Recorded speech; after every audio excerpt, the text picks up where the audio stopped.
This is the Greg Bedard Patriots Podcast with Nick Cattles.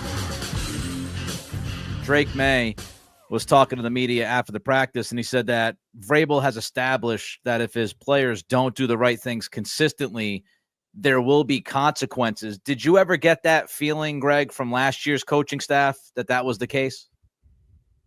No, not really. I mean, look, Jerod sort of let them do what they were going to do, and it was like, it got to be like really sloppy on the field, and we all noted it. And then all of a sudden, Jerod started to incorporate the, take a lap for a penalty or a fumble and all that stuff. And we're like, he's trying to rein it back in. But by that time, it was sort of the cat was out of the bag. No, there was Nick. There is a definite different vibe with what is going on the field. There is a level that is expected. There's a level that's drilled into them. For example, I won't use the player's name, even though I probably wrote it in my write-up over at BSJ. But, they're doing these sprints at the end of practice, and, and they're going off Drake Maye's cadence, which is, it's in the big picture, it's a little thing.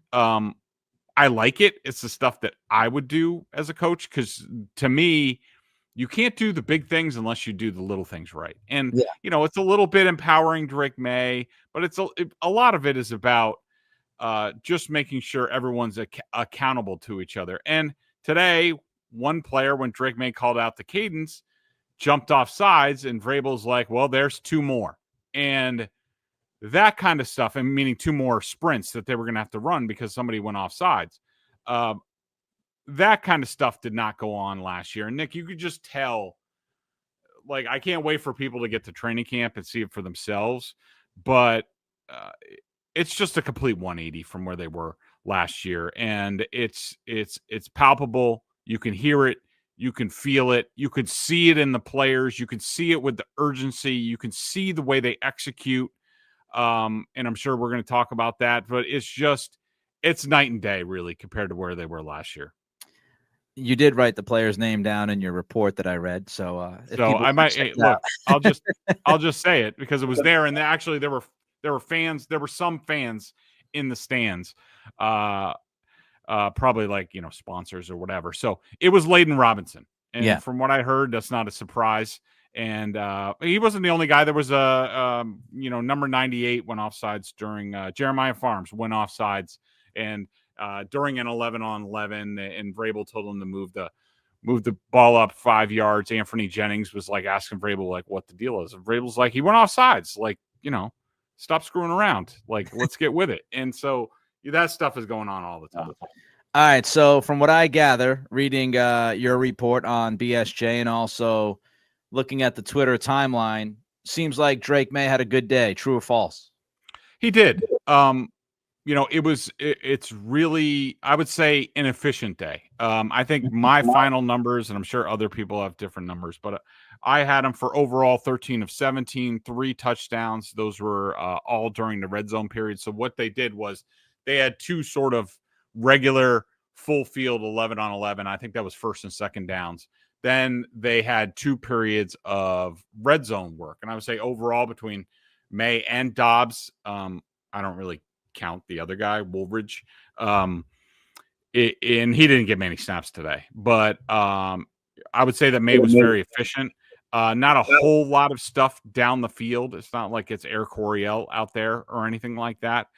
We did see Josh Dobbs air one out deep to Kyle Williams for a touchdown, 67-yard touchdown, which was nice to see. But I thought Drake Maye was extremely efficient. It was a continuation of what I saw in the last OTA, Nick, where he just looks, as opposed to the first couple OTAs that we saw, the 4-interception one, then even the next one where it was kind of clunky. He's now in these last 2 sessions that we've seen, he is going out there knowing exactly what he expects to see. He's been decisive.